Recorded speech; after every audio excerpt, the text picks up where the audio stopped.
JKP Films presents If Cain Were Able.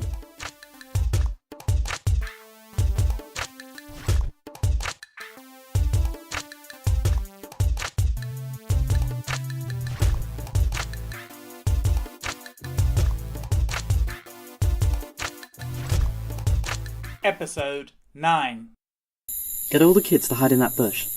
I'm going to try to lead the guards away from here, so that you guys can make your way to the old paper mill I told you about earlier. No, that's suicide. Let's stick together and keep on moving. If we do that, they'll catch up with us within the hour.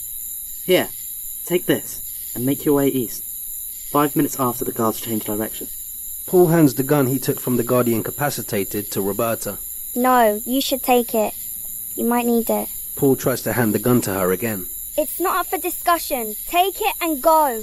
Paul hugs Roberta. He then starts to head off. Paul!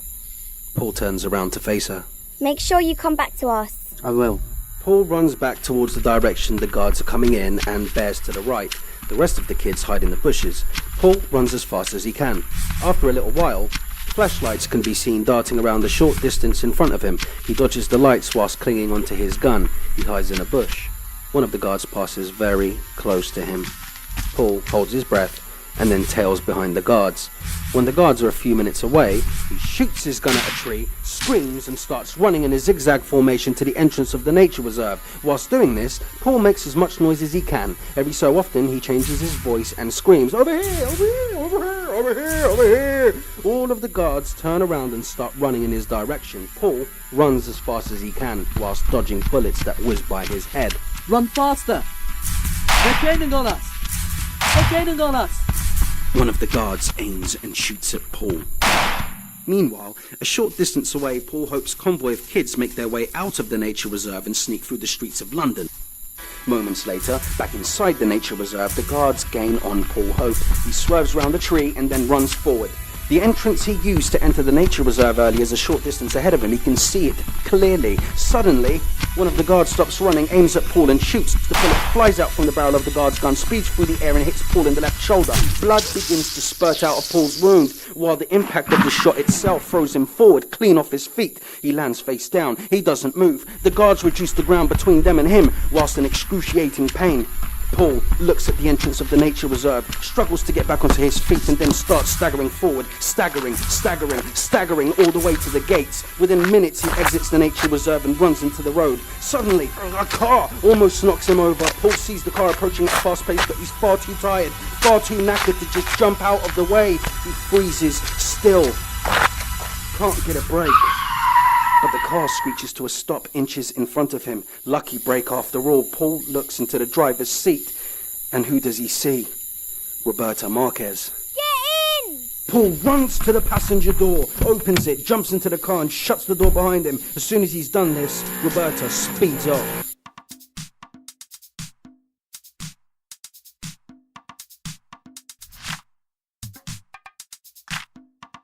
I thought I told you to get the others to safety. You're not the boss of me. I knew you would need help. So I told Carlos to get the kids to safety, while I did what had to be done. Paul puts his hand on Roberta's hand. Thank you. Roberta smiles and increases the speed of the car. We've got to get you to a hospital. No hospitals. It's too dangerous for us. We need to take care of ourselves from now on. Without a doctor, you'll bleed to death. No, I won't. The bullet went straight through. Pull up over there. Roberta pulls up near a chemist. Paul gets out of the car, looks at the window of the chemist, looks around at the floor and sees a brick. He picks up the brick and throws it at the window. The window shatters. Please can you go into that chemist and get as many medical supplies as you can carry? I need you to patch me up before we go and meet the others. Me? Yes, you. I need you. Right now, Roberta. More than I've ever needed anyone. You're the only one who can help me right now. So either you woman up right now, or I bleed to death. Roberta gets out of the car and walks towards the chemist. She walks through the broken window and searches the chemist for useful stuff. Meanwhile, in the Righteous' hideout... Where's Roberta and Paul? They'll be here soon. But where are they? I'm sorry, I don't know, Penny. Is Paul going to be okay? Of course he is. But the bad women are trying to get him, and if they find him, they'll hurt him. The bad women won't get him. Paul will be back soon, so don't worry, okay, Penny? I'll try not to, but I can't help it. The bad women scare me. They killed my mummy because she wouldn't let them take me. Come here, Penny. Let me give you a hug. I promise I won't let the bad women get you. I'm so sorry about your mother, but you don't have to worry about Paul. He can take care of himself. I can't help it. Paul and Roberta have always been good to me. A few minutes later, Roberta makes her way back to the spot where she parked with a handful of stuff. Roberta has a baffled expression on her face.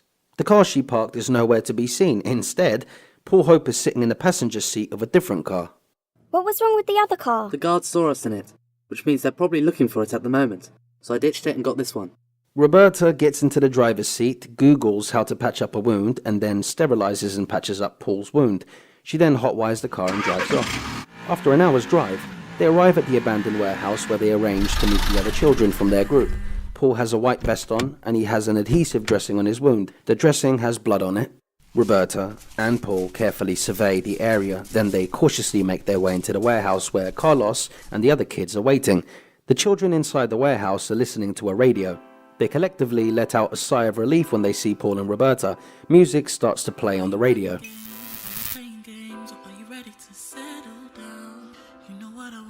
Turn that down, please. First things first. You guys just made your first rookie mistake. If we'd been Kelly's guards, you'd all be dead before you even knew we were here. That's correct. From tomorrow we will have at least 8 lookouts at all times, who we will govern with a rota system. The lookouts will have 4-hour shifts. Carlos, Will and Sheldon, please take the first watch after this briefing, and I'll send your replacements at the end of your shift. News just in. We will shortly be bringing you the story about the serial killer's children. Turn that up, please. Breaking news. The Prime Minister has just informed us that Eve Hope has massacred the serial killer's children. It's believed that this was an act by her and her followers to try and cover up the fact that she removed the wrong gene from the serial killer's sperm, and that subsequently a number of women were murdered by their own children. According to our source, the full force of the government is currently trying to hunt down Eve Hope. We urge our listeners to please report any sightings of Eve Hope to police. Please do not try and confront her yourself, as she is believed to be armed and highly dangerous. Hold on, hang on a second. It seems like we're just receiving an update on this story. Yes, we are. It's been reported that a few of the children escaped before the massacre. And one of these was none other than Paul Hope, Eve Hope's son. Now, these children are presumed to be dangerous, so please, if you see them, do not approach them. Just report their whereabouts to the police. The kids all look at Paul. He walks up to the radio, switches it off, and then stands up in front of them. He looks each of them in the eyes. We are now in a state of war. We did not start it, but I swear to God that we will finish it. Eve Hope and all of those in power will pay for the massacre of our brothers and sisters with their blood. First we will train, and then we will torture and kill with great vengeance, until the last of our sworn enemies dead and buried. Mark my words, they will regret what they did, on this day, and each and every one of them will be held accountable for their sins. From this day forth, we will be known as the righteous, and we will not rest until we have avenged our brothers and sisters who were murdered tonight. What about our families? None of us can go home until we finish what our enemy has started. If we did, we would just be signing a death warrant for ourselves and for those we love.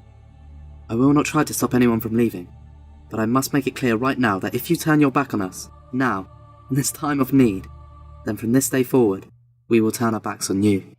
Vengeance, vengeance, vengeance, vengeance, vengeance, vengeance, vengeance, vengeance. After the speech, Roberta walks up to Paul, who's standing alone. I don't think your mum was involved in the killing of the kids we left behind. Roberta, I don't want to talk about her ever again. But this is important. When the guards took you into the lab, your mum came to 10 Downing Street, and she looked livid. She tried to call out for you, but then one of the guards dragged her away. She probably just had a tiff with Kelly. You know she worked for Kelly after the virus struck. That's not what it seemed like to me. I know my mum better than you, so just do me a favour and don't bring her up ever again. A few moments later, We've got a number of small children here, so I'd like pairs of you to volunteer to look out for them. Myself and Roberta Marquez will be looking after Penny Hoddales. Those of you who are willing to volunteer, please speak to me later. Roberta, I'm so happy you and Paul are going to look after me. I really like you and Paul. Aw, and we really like you too, Penny. I heard from Carlos that you were really worried that me and Paul were not going to make it back safely. Yes, the bad women. Take people away and kill them. I wouldn't want them to take you and Paul away. The bad women will never kill me and Paul. I promise that whatever happens, we'll always find our way back to you. Okay, darling? Okay, Roberta. The very next day, mothers all over the UK mourn their children and question whether the news reports were right about them. Whilst this is happening, Kelly Shields curbs the media's free speech, demanding that all news must be vetted by her office before it's published. In the afternoon, Tristan is training in Epping Forest. He's using YouTube videos and books to teach him how to hunt, fight, and survive.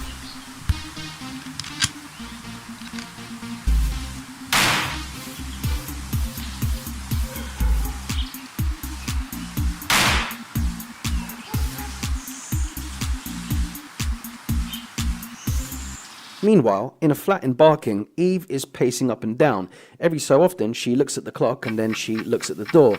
Later that night, Eve is sitting at the kitchen table staring at the door. Hours later, Tristan enters the flat. Where have you been? Training. Didn't I tell you that it's too dangerous for you to go outside alone? All my life I've been hearing that.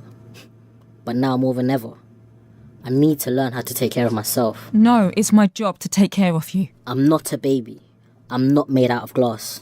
We can't afford to waste time baby-proofing the world for me. We should be focusing on finding Paul. But that's not fair. How dare you say that? I want to find your brother more than anything else in the world. I know. I'm sorry. I didn't mean to hurt you. I just want Paul back. We're going to find him. No matter what it takes, we'll find him. Do you think he didn't come back to us? Because of me? No, don't you ever say that again. Your brother loves you, okay? Okay.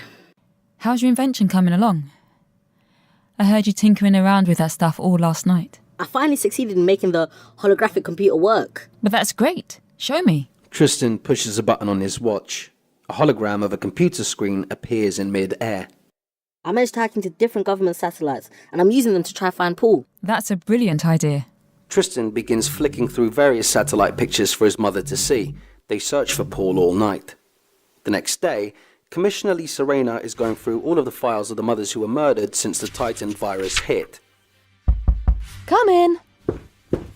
Commissioner, you asked to see me? Take a seat, Samantha, and call me Lisa. There's no need for formalities in this setting. I just want to use you as a sounding board. Because ever since the first homicide after the Titan's virus struck the world, something has been bothering me. But I can't put my finger on it. You're not buying the government's official line on the matter? I'll reserve judgment on that until a later date. So what has been bothering you about the case? Well, the first thing that's bothering me is that each of the crime scenes seems too clinical. The second thing bothering me is that all of the children of the mothers who were murdered denied killing their mothers, and they passed the best polygraphs in the land. And the final thing bothering me is my guts telling me that I'm missing something that I've seen before. That's quite a list. How can I help? Read through these case files relating to the murders of the mothers with me, and let me know if anything jumps out at you. A few hours later, in the middle of the night, instead of sleeping, the righteous are in the middle of a forest training session. That's brilliant, guys. You're all improving a lot. Hold on. I've got something to say, Paul. Yes? Who made you the leader? Pardon? Yeah, you heard. I don't remember seeing the group voting to decide that you should be our leader. Check your tone, Ricky. Paul stepped up when the situation required it. I don't remember you doing anything to help us escape from Kelly Shields' prison camp, or sacrificing yourself so the rest of us could escape. Oh, butt out, Roberta. Ain't no one talking to you, so mind your own business. This concerns all of us, so it is my business. Do you want me to make you shut up? I would love to see you try. You must have selective memory or something. I mean, you really have forgotten what happened the last time you crossed me. Whatever. Just say the words and I will be happy to refresh your memory. Maybe we should put it up to the group vote. All those who want Ricky to be our leader, say aye now. Aye. And those of you who'd like me to be the leader, say aye now. Aye. Aye. Aye. Sorted! By unanimous decision, Paul is still our leader. That's rubbish. I'm the strongest and I'm the alpha male in this group, so I should be the leader. That's not important. You asked for a vote, so we just had a fair and honest vote. And a decision was made, so deal with it. You deal with this. Fighting won't prove anything. That's it, Ricky. You've got him running scared. Finish him. Ain't nobody scared of you and your little band of bullies. See? You're nothing but a chicken. We are in dangerous times right now, and we need a war leader, not a diplomat. I'm warning you. This is your last chance, Ricky. Oh, I'm so scared. Not. You're nothing but a pansy, just like your weakling of a brother. Paul rushes up to Ricky and throws a jab with his left hand. Startled, Ricky tries to block the blow, but before he can, the blow connects with his jaw. Paul then sends a powerful right hook to Ricky's temple. Stunned from the previous jab, Ricky fails to move out of the way in time, and the force of the blow when it connects sends Ricky staggering backwards. Before Ricky can compose himself or put up his guard, Paul lands a deadly uppercut on Ricky's chin and knocks Ricky out. A week later, on a cold, dark night, Tristan pulls the balaclava down over his face, picks up a brick and throws it at a weapons shop window. He walks through the now windowless frame. On the shelves, there are loads of guns and ammunition. He puts a number of the guns and weapons in his travel bag. Later that night, Tristan does shooting practice in a soundproof derelict shooting range which he breaks into. He has a poor aim. He practices martial arts training from YouTube videos and Bruce Lee's book for a few hours instead.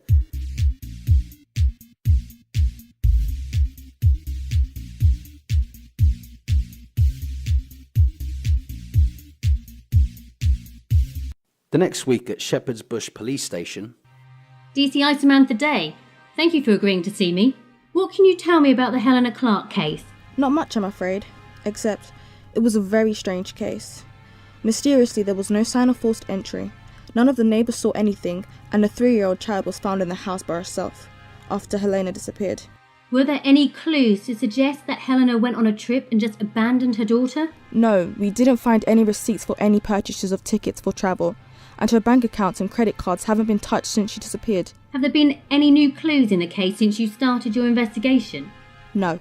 What about the Charlotte Reef case? That case was equally baffling, but we haven't been able to find any new clues in that case either. Here's my card.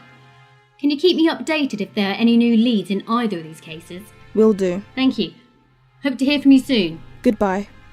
A few hours later, DCI Samantha Day makes an entry into the police mainframe computer about her meeting with Hilary Metcalf. Moments later at MI5 headquarters, Lady Turner, we've had a hit on Charlotte Reef and Helena Clarke, on a clone of the police's mainframe computer. A reporter called Hilary Metcalf just made some queries into both of these ladies. Okay, people, we have a code blue. I want to know everything about this reporter within the next 2 hours. I want to know about her family, her friends, her colleagues, her likes. I want to know about what she's currently working on and who her sources are. I don't believe in coincidences, people, so let's not get caught off guard with our pants round our ankles. I want her house and her office bugged. I want her clone of her phone, a clone of her computer, and a clone of her social networks, and I want it yesterday, people. What are you waiting for? Get to it.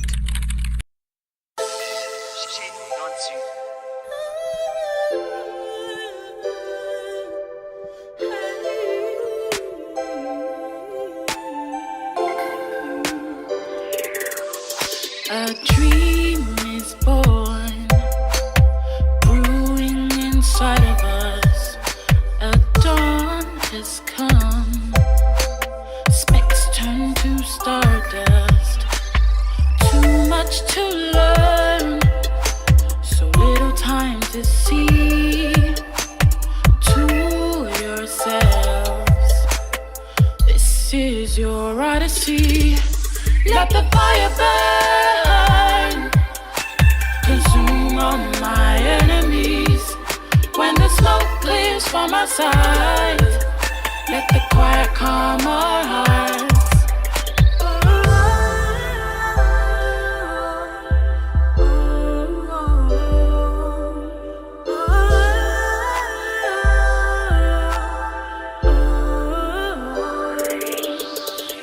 children of hope, like a diamond will never break. Nowhere to hide, nowhere to go.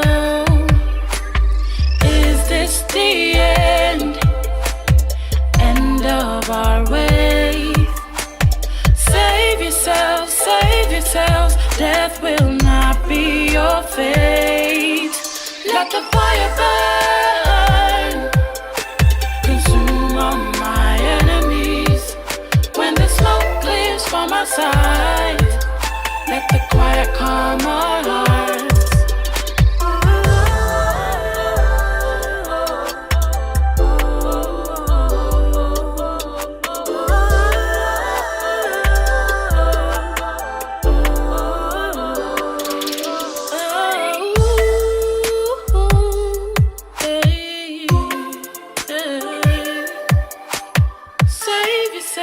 Save yourselves, don't give up on your